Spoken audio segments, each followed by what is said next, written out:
Ahoy crew members. Today we're watching another Jesse Lee Peterson interview, this time with an academic who's absolutely confident and very slippery. I'll pause along the way to point out logical fallacies, moving goalposts, and where definitions magically change to keep the argument alive. If you enjoy dissecting arguments instead of swallowing them, hit subscribe. Let's go. I have with me today Dr. Gabriel Selassie. That's correct. Amazing. He is an associate professor of history, religion, and African American studies at Los Angeles City College. Thank you for coming. Oh, thank you for having me. So you're saying those guys carrying tiki torches in Charlottesville, Virginia, yelling "Jews will not replace us," those are not racists? You mean the guys in the mask? The guys who were walking around Charlottesville, the campus, and they were yelling "Jews will not replace us," burning tiki torches. They were not racist. I don't remember that, but if it happened, it was evil, not racism. Oh, well, I don't know what to tell you. I believe that racism actually does exist. It doesn't. Do you discriminate? Yeah, I think I do. And are you a racist? No, I have no power. So you don't have power. No. But you discriminate. Yes, and it's of not course. Racist. No, because I have no power to discriminate against anybody. So are you saying white people who don't have power but they discriminate, they're not racist? That's correct. Amazing. How did you come up with that? It's fairly standard knowledge. Were you taught that at a school or something? No, it's something that I've come to understand about reading and contemplating. I have to tell you. As you would say, reasoning, getting high. Do you get high every day? No, I don't. How often do you get high? Maybe once a month. Oh, I see. History clearly shows that there is a pattern of racial aggression against black people. You've been lied to. By whom? By whomever you've been reading about or you heard this mess from. So I think that the average person on the street, if you ask them if racism exists in the world, they would tell you yes. You're telling all of us. I would contemplate that there's got to be 7 billion people on the planet, and I would say at least 3 billion of those probably would be able to exercise some judgment. We're all wrong? Yes. What is racism? Well, I think if we were to define it broadly, some people would say that racism is discrimination, prejudice against a certain group of people based on their skin color, but I would argue that that's probably a muted definition, that we would have to add systems of power in that definition, because I can dislike someone just because they have a size 13 shoe, that we may call prejudice, but as long as I don't do anything to you, there's probably really no harm in that.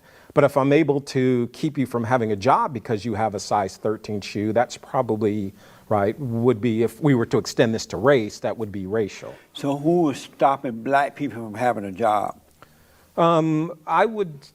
That's really a very strange question, because I wouldn't know the circumstances, right? I mean, what do you mean by that? Because you said racism is the power kind of. Yeah, there is a power dynamic that has prevented African Americans from achieving the same level of success as, say, whites. And I'll give an example. So if we were to add up the median income of African Americans in the United States, broadly speaking, it would come out to about $3,000 per family. If we were to do that for whites, the amount would be about $100,000 per family. So then how would you then account for the disparity in the amount of financial acumen or resources that a white family has versus a black family? So who's stopping black people from achieving those things? Well, if we were to look at this from a historical standpoint, there have been a number of significant studies that have drawn this out. For example, Kenneth Hamilton's study on white wealth, black repression, where he clearly outlined how in one particular Texas town after the Civil War, whites moved physically and through laws to prevent black people from gaining resources, right? Notice what just happened. Racism is no longer prejudice based on race. Now it requires power systems and outcomes. That's not a definition, that's a filter. It conveniently removes entire categories of counterexamples before the discussion even starts. This is a no true Scotsman fallacy. If someone discriminates based on race but lacks systemic power, it suddenly doesn't count.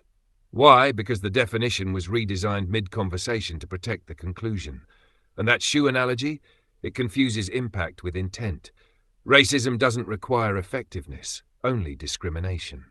If your definition only works when one group does it, you're not describing reality. You're writing rules for a game you already decided to win. Right? So who's stopping black people from achieving financially now?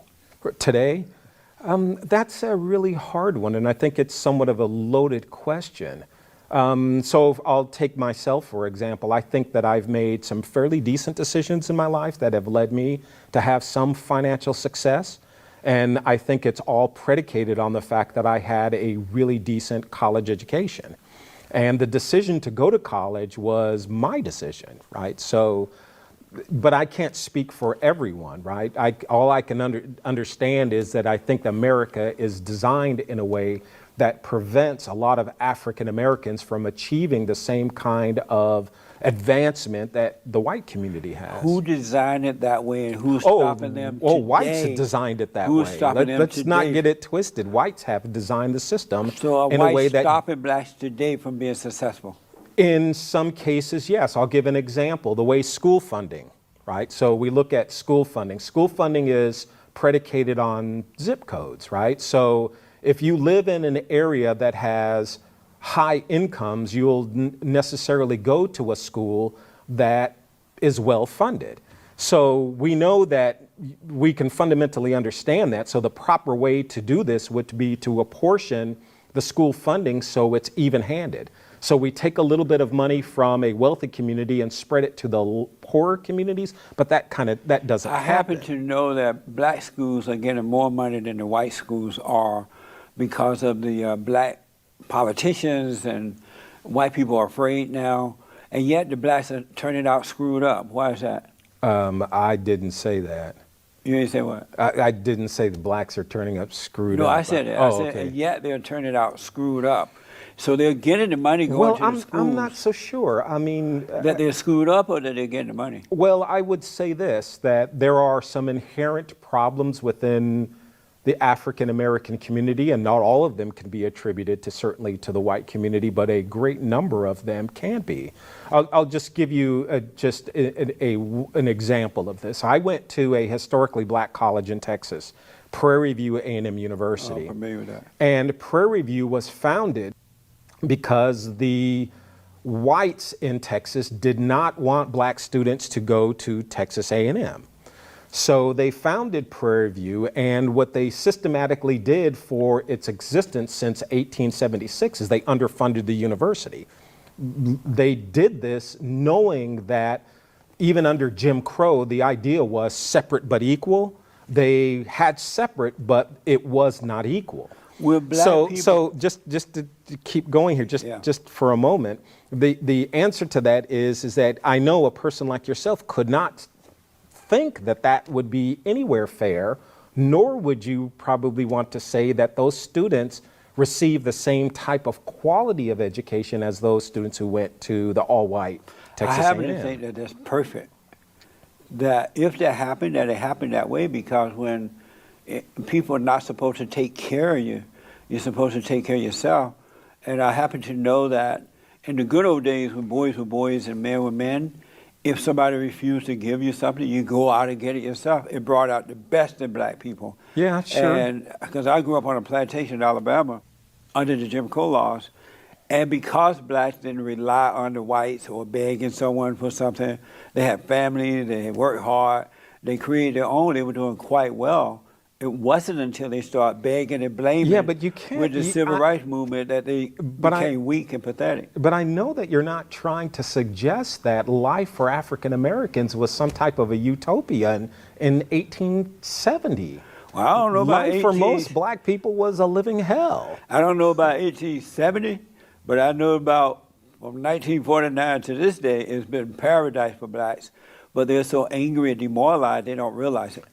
I will concede that I think that there are some black people who are definitely angry, and there's good reason for it. Here's a big leap that keeps sneaking through untouched. Disparity exists, therefore discrimination is the cause. That's post hoc reasoning, assuming correlation equals causation. Yes, there are wealth gaps. No, that alone does not prove current systemic racism. What's missing? Controls for age, household structure, education choices, immigration patterns, cultural savings rates, and policy incentives. We're told history explains everything, but no timeline is ever given for when responsibility shifts from institutions to individuals. If historical injustice permanently explains present outcomes, then outcomes become unfalsifiable. No improvement can ever disprove the claim. That's not analysis, that's a belief system. There's never a good reason to be angry. Okay. Let me ask, if black people did what white people did, and the Jews, Which is? if they got married instead of having okay. 70% of the children out of wedlock, if the mother stayed home and deal with the children when they go and come from school, the father provided. If they set a good example for their kids of working hard, treating people the way they would like to be treated, not blaming at others, would blacks be well off today, or would they still be in this hole that they're I in? don't know how to answer that question because I think the African American experience is unique. I mean, what other racial group had organizations that were designed and built specifically to kill them? No, I'm asking you. I a mean, whole we could, lot of other yeah, we organizations could went say through that. probably in Nazi Germany, certainly the Nazi regime was designed in a way Well, to white people have been exterminate enslaved Jews. too, and they're doing quite well. Where's that? But I want to go back Where's to my that? question. Wait a minute, but where's that? They were enslaved in this country. They have been enslaved In this here before. country? Oh, Where? yeah. There were white Who? slaves as well. Who? But let's go back to the Wait question. wait a minute. White I want to slaves go where? back to the question. You didn't answer my question first. Okay. If black people didn't have 70% of their babies out of wedlock, and they loved what was right and did the right thing, got married, set a good example, taught their kids how to work and be responsible, treat people the way that they would like to be treated, would they still be whimpering and whining and begging and blaming about 1800s I don't know. today? You're making the assumption that inherently there are some of these things that black people don't do. Certainly there is a problem of out of babies being born out of wedlock, but that's symptomatic of the white community. But we right? talk we about see the that. black, I think but the the whites are highest. not begging and blaming. It's the blacks who are begging and blaming. Well, I wouldn't characterize it as begging and blaming. What would you call it? I'm not sure how to answer that. What I would argue is I think that there is an argument within the black community that there is a debt that is owed to black people.